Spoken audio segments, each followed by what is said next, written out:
Chapter 6, The Big Idea. 3 things happened later that same afternoon.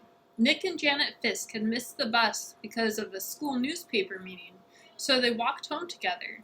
They were seeing who could walk along the curb without falling. It took a lot of concentration, and when Janet stepped off into the street, Nick said, "That's 3 points for me." But Janet said, "I didn't fall, I saw something. Look." She bent down and picked up a gold ballpoint pen, the fancy kind.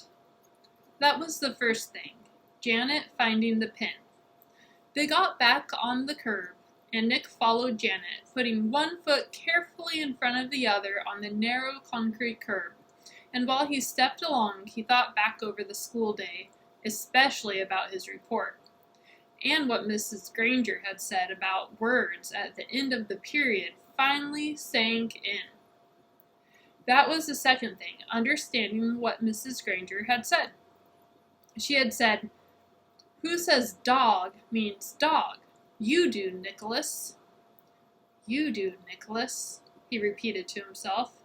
"I do," Nick thought, still putting one foot in front of the other, following Janet. What does that mean? And then Nick remembered something.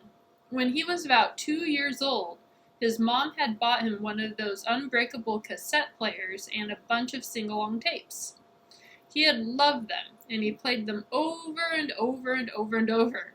He would carry the tape and the player to his mother or his big brother or his father and bang them together and say, "Guagala, guagala, guagala," until someone put the cassette in the machine and turned it on. And for 3 years, whenever he said guagala, his family knew that he wanted to hear those pretty sounds made with voices and instruments.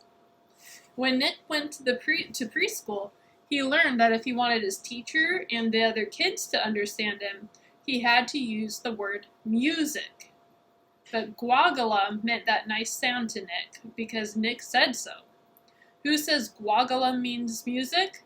You do, Nicholas. "No fair!" yelled Janet.